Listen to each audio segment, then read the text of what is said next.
بسم اللہ الرحمن الرحیم۔ السلام علیکم ورحمۃ اللہ وبرکاتہ۔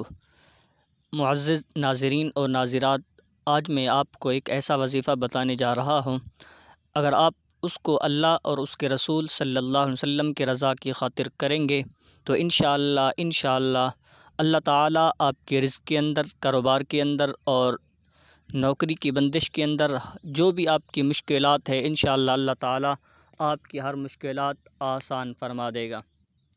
کسی بھی ٹینشن میں ہیں، صرف دل کے اندر رضا اللہ کی ہونی چاہیے، اللہ پر بھروسہ ہونا چاہیے۔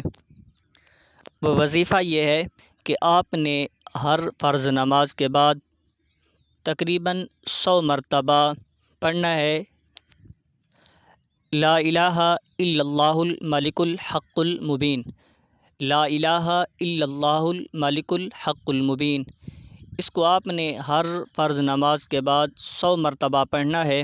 انشاءاللہ آپ کی جو بھی مشکلات ہیں، نوکری کی ہیں، کاروبار کی بندش کی ہیں، رزق کی تنگی ہے، جو بھی آپ کے گھر کے اندر مشکلات ہیں، انشاءاللہ اللہ تعالیٰ آپ کی تمام مشکلات کو آسان فرما دے گا۔